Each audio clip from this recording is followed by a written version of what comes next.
पूरे ब्रह्मांड की परिक्रमा, जब तक वो नाप रहे थे उन्होंने परिक्रमा कर ली वामन देव जी के। और कहा जाता है रामायण में भी उनको इतना गुस्सा आ गया कि बड़ी रावण पे, उन्होंने रावण पे आक्रमण कर दिया, खूब उसको घूंसे मारे और रावण अपने रथ से नीचे गिर गया था। तो ये जामवंत हैं और यहाँ पे उनकी जो लीला हुई बहुत सुंदर, हम चर्चा करेंगे कि यहाँ भगवान श्री कृष्ण से उनकी भेंट हुई। और इसी नीचे गुफा में आपने देखा, इस गुफा में दो सुरंगें भी हैं। कितने लोगों ने सुरंगें भी देखी? कितने लोग अंदर होकर आगे सुरंग से घूम के आ गए? कोशिश की थी आपने? एक सुरंग जाती है जूनागढ़, एक सुरंग जाती है द्वारका। और इसी सुरंग के अंदर भगवान श्री कृष्ण जामवंत के साथ 28 दिन रहे, खूब भीषण युद्ध किया। और 28 दिन के युद्ध के बाद जामवंत जी को लग गया कि ये कोई साधारण व्यक्ति नहीं है, मेरे स्वामी हैं, भगवान हैं। और फिर उन्होंने अपनी पुत्री जामवंती का विवाह भी यही दिया, उनको अपना हाथ दिया और साथ में सम्यंतक मणि दी। तो सम्यंतक मणि के विषय में आप सबने पढ़ा होगा, कृष्णा बुक के 56 या 57वां अध्याय है। तो बहुत ही ये सुंदर कथा है, रोचक कथा है और बहुत कुछ सीखने को इसमें मिलता है। तो द्वारका में एक व्यक्ति था जिसका नाम था शत्रुजीत। ये शत्रुजीत था द्वारकावासी, लेकिन था सूर्य भगवान का भक्त, सूर्य देवता जी का भक्त था। तो रहने वाला, धाम में रहने वाला, लेकिन फिर भी कृष्ण का भक्त नहीं है, सूर्य देव का भक्त है। इसका मतलब क्या है कि हम कहीं भी रहें, इसका मतलब नहीं कि ऑटोमेटिकली भक्त बन जाएंगे। भगवान हम सबको स्वतंत्रता देकर रखते हैं। द्वारका में रह के भी वो सूर्यदेव की पूजा कर रहे थे और सूर्यदेव की ऐसी उन्होंने पूजा की, इतनी तपस्या की, सूर्यदेव उनसे प्रसन्न हो गए और सूर्यदेव जी ने उनको उपहार में एक मणि दी जिसका नाम था सम्यक्तक मणि। और जो सम्यक्तक मणि है ये बहुत विशेष थी। इसकी क्या खूबी थी? ये प्रतिदिन सोना उत्पन्न करती थी। चाहिए किसी को ये मणि? प्रतिदिन सोना, सारी समस्याओं का समाधान। आप सोचिए, और कितना सोना उत्पन्न करती थी? दिखा प्रभुपाद जी लिख रहे हैं 170 पाउंड। 1 पाउंड लगभग होता है 0.45 किलोग्राम। लम्बा समझ लीजिए एक दिन में 85 किलो सोना आपको मिल जाएगा। तोला नहीं, किलो एक दिन में, सोचिए। और एक महीने में 2500 किलो हो जाएगा आपके पास सोना। और साथ ही साथ उस व्यक्ति को भी लाभ होता था। और जिस शहर में सम्यंतक मणि होती थी वहाँ कोई अकाल नहीं पड़ता था, बाढ़ नहीं आती थी, कोई बीमारी नहीं होती थी। तो ये राजा को जब ये सम्यंतक मणि मिली, भगवान सूर्य देव जी ने उनको ये उपहार में दिया, तो राजा को इतना घमंड हो गया। अब किसी के पास कोई ऐसी चीज़ है जो दूसरे के पास नहीं है तो क्या करेगा? दिखाएगा उसको ना, कि देखो क्या स्पेशल चीज़ है मेरे पास। तो सम्यंतक मणि अपने गले में लटका के घूमता था। और गले में लटका के घूमता था तो उससे इसका इतना तेज निकलता था कि लोग समझते थे साक्षात सूर्यदेव आ गए हैं। सबको इनको सूर्यदेव मानता था। तो भगवान के पास भाग के गए सारे द्वारकावासी कि आपको सूर्यदेव मिलने आ रहे हैं, आपको सूर्यदेव मिलने आ रहे हैं। क्योंकि द्वारकावासियों के लिए बड़ी कॉमन बात थी, भगवान श्री कृष्ण से मिलने के लिए देवतागण आते ही रहते थे, है ना। द्वारकावासियों को नारद मुनि के दर्शन होते रहते थे, ब्रह्मा जी के दर्शन होते रहते थे आम। उसमें उन लोगों में इतनी योग्यता थी। तो बोले अब सूर्यदेव भी आने की बहुत चमक रहे हैं। तो भगवान मुस्कुराए, क्योंकि केवल भगवान ही जानते थे वो सूर्यदेव नहीं कौन है, शत्रुजीत है। तो जो ये राजा था, ये शत्रुजीत, ये सम्यंतक मणि से इतना आसक्त था, इसने अपने घर में मंदिर बनाया, सम्यंतक ब्राह्मणों को रखा कि इसकी पूजा की जाए। और जब उसको बाहर निकलना होता था तो लोगों को दिखाने के लिए गले में डाल के घूमता था। ऐसा देखते हैं जब हमारे पास कोई ऐश्वर्य होता है, जब तक तो उसको दिखाएं ना तो उसकी वैल्यू क्या उसका फ़ायदा ही क्या अगर पड़ा रहे तो। बहुत पहले एडवर्टाइजमेंट आती थी ना, नेबर्स एनवी ओनर्स प्राइड। तो ऐसी चीज़ होनी चाहिए जिसको देख के दूसरों का दिल जले, तब तो कुछ फ़ायदा है। एक एडवर्टाइजमेंट आती थी कार की, कि व्यक्ति नई कार चला रहा है और उसके साथ उसकी कोई माता जी बैठी है, साथ में महिला बैठी है और एक पड़ोसी उसको बड़े गुस्से से देख रहा है और ऊपर लिखा हुआ है enjoy the envy in your neighbour's eye. अपने पड़ोसी की आंखों में जो द्वेष उत्पन्न हो रहा है उसका आनंद उठाओ। तो ये हम सबको अच्छा लगता है, अपने आप को दूसरों से श्रेष्ठ प्रूव करके कि जो मेरे पास है वो आपके पास नहीं है। तो ये राजा का भाव था और इस भाव को उत्पन्न करने के लोग आज कुछ भी करने को तैयार हो जाते हैं। इंग्लिश में कहावत किसी ने सुनाई थी, बड़ी इंटरेस्टिंग। बोले हैं these days people buy things with money People buy things which they don't need with the money which they don't have to show off to the people which they don't like. हरी बोल। आजकल के लोग सही। ऐसी चीज़ें खरीदते हैं जिनकी ज़रूरत नहीं है, उस पैसे से खरीदते हैं जो पैसा है नहीं, उन लोगों को शो ऑफ करने के लिए खरीदते हैं जिनको वो पसंद नहीं करते। ये भौतिक जीवन है। तो जो ये शत्रुजीत था बहुत गर्व में था, तो एक बार कृष्ण भी उनके घर में गए सम्यंतक मणि के दर्शन करने, तो देखा बहुत चमक रही है, तो कृष्ण ने उनको सलाह दी कि ऐसा करो, ये जो सम्यंतक मणि है आप अपने पास मत रखो, राजा उग्रसेन को दे दो। क्यों? क्योंकि इस संसार की या इस नगर की कोई भी श्रेष्ठ वस्तु हो, उसको सबसे शक्तिशाली व्यक्ति के पास होना चाहिए। भगवान श्री कृष्ण ने तो एक सिद्धांत दिया था, जैसे कि भक्तों को क्या करना चाहिए, हम घर में अगर आल्टर लगाते हैं, बनाते हैं, तो जो सबसे श्रेष्ठ से श्रेष्ठ वस्तु है वो भगवान को भोग में अर्पण करनी चाहिए। हालांकि भगवान तो गीता में कह रहे हैं पत्रम पुष्पम फलम तोयम, भगवान की ज़्यादा डिमांड नहीं है, तो हम यही ना सोच रहे बस भगवान को ये लगाना है। अपनी तरफ से हमें अच्छे से अच्छी वस्तु भगवान को अर्पण करनी चाहिए। जैसे चैतन्य चरितामृत में उदाहरण आता है, चैतन्य महाप्रभु अपने प्रिय भक्त का गुणगान करते हैं, उनका नाम है राघव पंडित, और महाप्रभु बताते हैं कि राघव पंडित कितने ध्यान से डीटी वर्शिप करते थे, और वो क्या करते थे, उनका अपना बगीचा था जिसमें बहुत अच्छे नारियल उगते थे, लेकिन वो अपने बगीचे के नारियल उनको पसंद नहीं थे, बड़ी दूर से वो भगवान के लिए नारियल मंगवाते थे, बड़े स्पेशल एक्स्ट्रा पैसा खर्च करके, ताकि भगवान को उत्तम से उत्तम भोग लगाया जाए। तो ये भी हमारी मंशा होनी चाहिए कि भगवान की सेवा में उत्तम से उत्तम वस्तु। तो इसी भाव से कृष्ण ने शत्रुजीत को बोला कि जो राजा है वो भी भगवान का प्रतिनिधि है, तो जो उत्तम से उत्तम वस्तु किसी के पास है उसको राजा को अर्पण कर देनी चाहिए। तो भगवान ने ऐसा इसलिए कहा क्योंकि ये जो मणि है रोज 80-85 किलो सोना उत्पन्न कर रही है, और ये शत्रुजीत क्या करेगा उसका, लेकिन यही राजा के पास चला जाएगा, राजा इस सोने का उपयोग जनता के कल्याण के लिए उपयोग करेगा।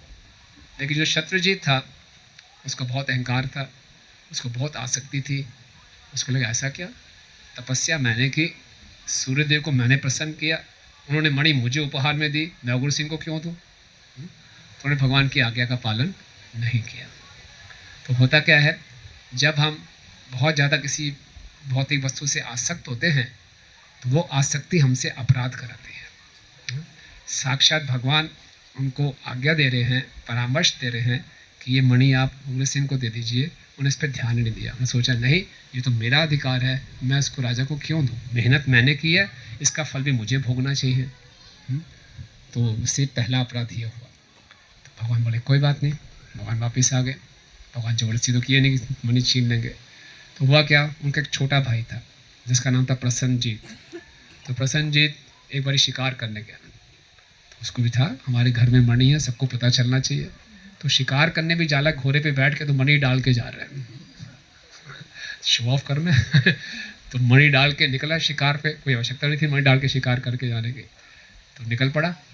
तो हुआ क्या, रास्ते में एक शेर मिला, शेर ने घोड़े को भी खाया, घोड़े को भी मारा, उसको भी मारा, और मणि भी छीन ली।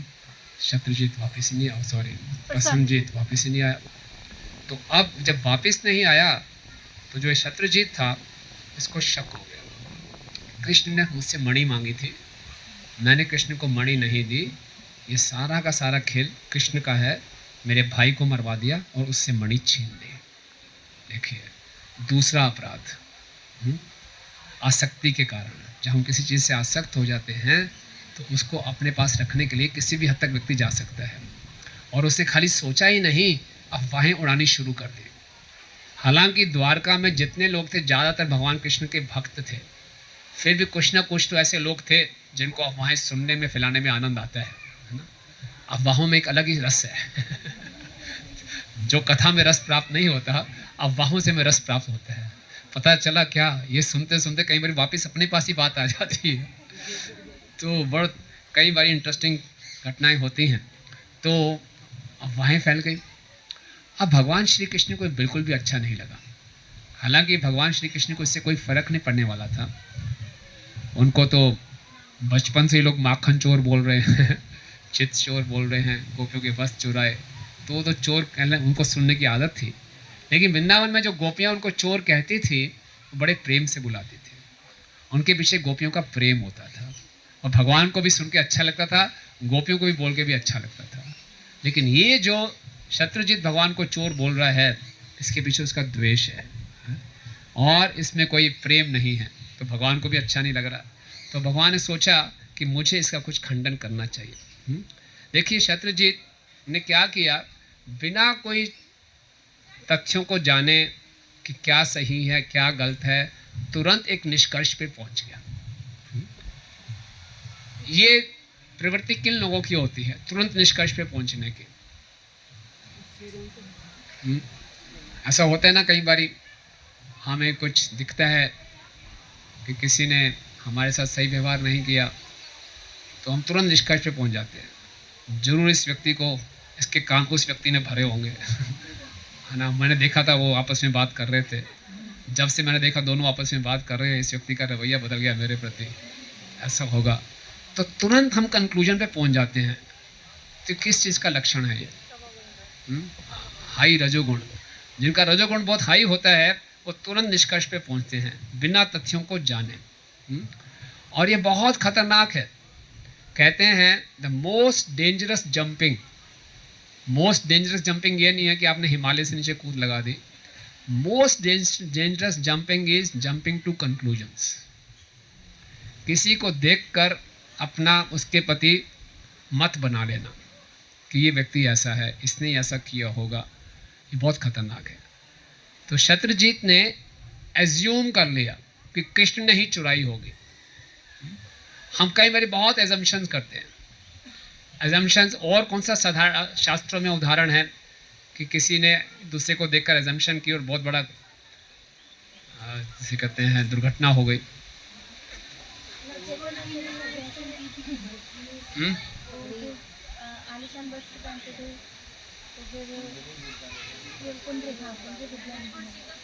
पुंडरीक विद्यानिधि, यस, पुंडरीक विद्यानिधि को जब गदर पंडित ने देखा, बोले कैसे वैष्णव हैं, इतना राजसी ठाट बाट है, तो केवल बाहरी से देखकर एज्यूम किया। Yes, very good example. और लक्ष्मण और सीता कैसे हैं?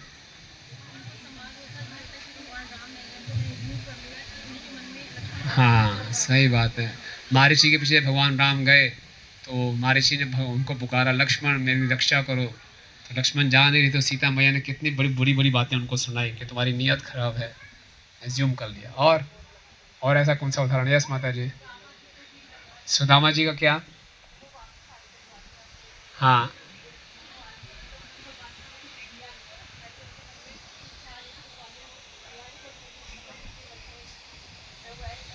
कि सुदामा सोच रहे भगवान ने मुझे कुछ दिया नहीं तो अच्छा ही किया, ऐसा एज्यूम कर रहे। हाँ ये ठीक है, लेकिन इतना स्टार्किंग एग्जाम्पल नहीं है। बाली और सुग्रीव बहुत अच्छा उदाहरण है। बाली और सुग्रीव को आप जानते ही हैं। बाली ने एज्यूम कर लिया कि सुग्रीव ने ज़बरदस्ती गुफा के बाद चट्टान रख दी और मेरी पत्नी युवराज का भोग करना चाहता था। वापस आया, सुग्रीव माफ़ी भी मांग रहा है, तभी वो मान नहीं रहा। तो ऐसी गलतियां हमसे भी होती हैं। इसीलिए किसी निष्कर्ष में पहुंचने से पहले 10 बारी क्रॉस चेक करें। तुरंत किसी की नीयत में वो कर देते हैं, आप ऐसे हो जी, ये बहुत बड़ा अपराध हो जाता है। ऐसे ही हम देखते हैं भागवतम के 9वें स्कंद में वर्णन आता है, जब राजा सगर के 60,000 पुत्र ढूंढने गए थे कि घोड़ा कहाँ चला गया, वो पाताल लोक में चले गए और वहाँ कपिल मुनि तपस्या कर रहे हैं, आंखें बंद बैठे, और पीछे घोड़ा खड़ा था।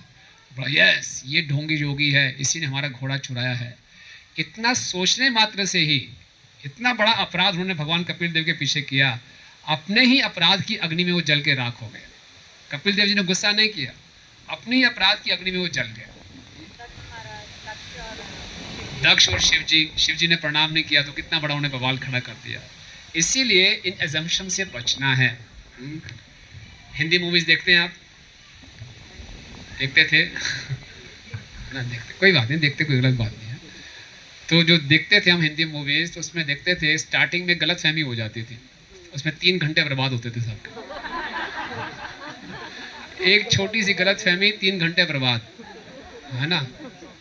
इसी ढंग से हमारे भक्ति के जीवन में एक गलत फहमी कई जीवन बर्बाद, सोच के रखना चाहिए। एक किसी भक्त के बारे में गलत सोच लिया आपने, कहीं जीवन बर्बाद होने वाला। क्लैरिफाई कर लें, पूछ लें, इसमें शर्माना क्या। प्रभु ऐसा मैंने सुना, क्या बात है, ऐसा क्यों किया आपने, क्या दिक्कत है, सीधा कंक्लूजन में क्या पहुंचना। अगर हम ऐसा नहीं करते तो क्या है, ये पूरा रजोगुण का लक्षण है। तो अपने अंदर सत्वगुण, थोड़ा धैर्य रख लें, थोड़ा गुस्सा थाम लें। मैं जब ऑफिस में काम करता था, मेरे बॉस ने मुझे कुछ प्रोजेक्ट दिया, फिर मुझे बुलाया, हो गया, मैंने बोला हो गया होगा। फिर दूसरी चीज़ पूछी, ये हो गया, ये भी हो गया होगा, ये हो गया, ये भी हो, मैं 2-3 बार ऐसे बोल दिया, हाँ हो गया होगा, हो गया होगा। अच्छा, यू आर एज्यूमिंग, हाँ हो एज्यूम, हाँ हाँ ऐसे ही होगा। तो उन्होंने एक वाइट पेपर निकाला, उस पर इंग्लिश में लिखा बड़े कैपिटल लेटर में ASSUME, ठीक है। फिर उन्होंने क्या किया, ASS के बाद एक लाइन खींची, यू के बाद एक लाइन खींची, बोले ये एज्यूम का मतलब है making S of you and me. Making S. तो कभी भी हम देखेंगे शत्रुजीत अपने आप को गधा बना रहा है, भगवान के बारे में गलत फहमियाँ रख के कि इन्होंने चोरी की, कितना बड़ा अपराध।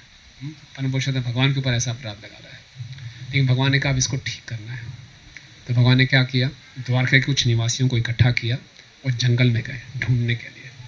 भगवान तो ऐसे अंतर्यामी है, भगवान तो मनन करते समय तक मणि हाथ में आ जाती, ले भैया शत्रुजीत ले लो। नहीं, भगवान नर लीला कर रहे हैं, इसमें इतना रोमांच है, तभी तो हम डिस्कस कर रहे हैं। अगर ये होता भगवान ऐसे मनन करके सुमतक मणि मंगाए थे, क्या उसमें कोई लीला थोड़ी थी।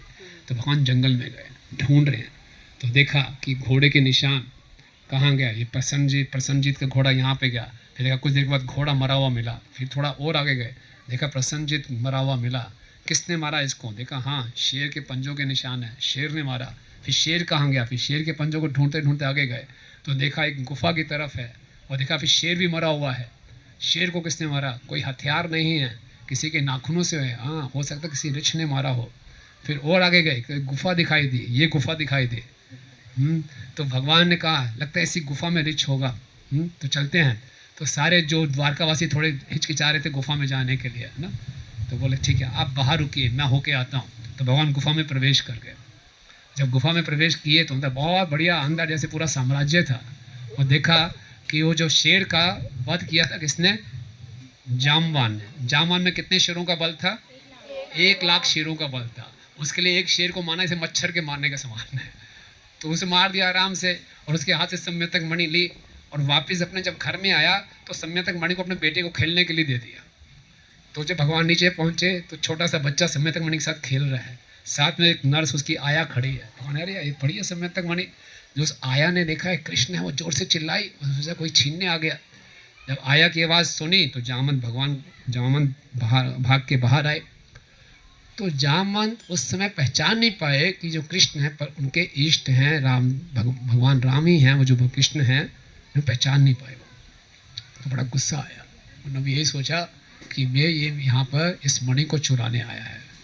तो उन्होंने उनको ललकारा, और फिर भगवान और जामवंत का युद्ध होता है 28 दिनों तक, नॉन स्टॉप, रात दिन, बीच में कोई ब्रेक नहीं। महाभारत के युद्ध में कुछ ब्रेक होता था, 18 दिन का युद्ध था, रात को नहीं युद्ध करते थे, संध्या काल के बाद आपस में खाते पीते थे, कोई ब्रेक नहीं। 28 दिन तक युद्ध चला।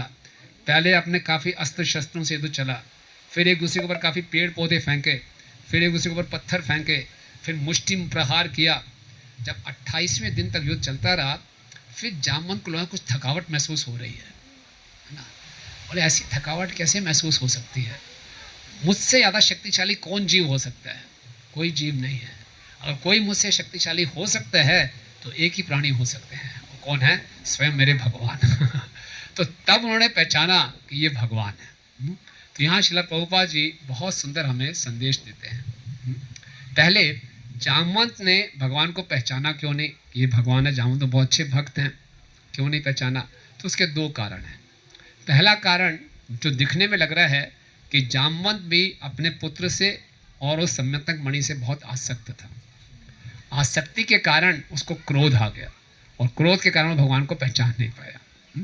त्रिविधम नरकस्य इदम द्वारम नाशनम आत्मना काम क्रोधतः लोभ तस्मात् एतम त्रयम त्यजेत। हर जीव जो अपना उद्धार चाहता है उसको 3 शत्रुओं से बचना चाहिए। क्या, काम, क्रोध और लोभ, जो कि नरक के द्वार है। देखिए क्रोध के कारण वो अपने इष्ट को ही नहीं पहचान पाए, और दूसरा जो अंतरंग कारण है वो क्या, भगवान राम की लीला में जामवंत ने देखा था कि भगवान राम बहुत शक्तिशाली हैं, कैसे आराम से पुल बना लिया, कैसे रावण का वध किया, कुंभकर्ण का वध किया। तो जामवंत एक बारी भगवान राम के पास गए, बोले प्रभु आप इतने शक्तिशाली हैं, मैं भी बहुत शक्तिशाली हूँ, बड़े दिन हो गए मुझे किसी लड़ाई करने का मौका नहीं मिला, तो आप थोड़ा मेरे साथ युद्ध करेंगे, है ना। भगवान राम बोले कैसी बात कर रहे हो, आप मेरे भक्त हो, मैं ये कार्य नहीं कर सकता। भगवान राम तो मर्यादा पुरुषोत्तम है, बोले हाँ आपकी इच्छा मैं अगले युग में पूरी करूँगा। तो इसीलिए भगवान चाहते थे कि जामवंत की इच्छा पूरी हो। जामवंत को भी खुजली हो रही थी कि मैं किससे युद्ध करूं कोई इसके इतना शक्तिशाली जीव मिल नहीं रहा था, तो केवल भगवान से युद्ध लड़ सकते थे। और साथ ही साथ भगवान की भी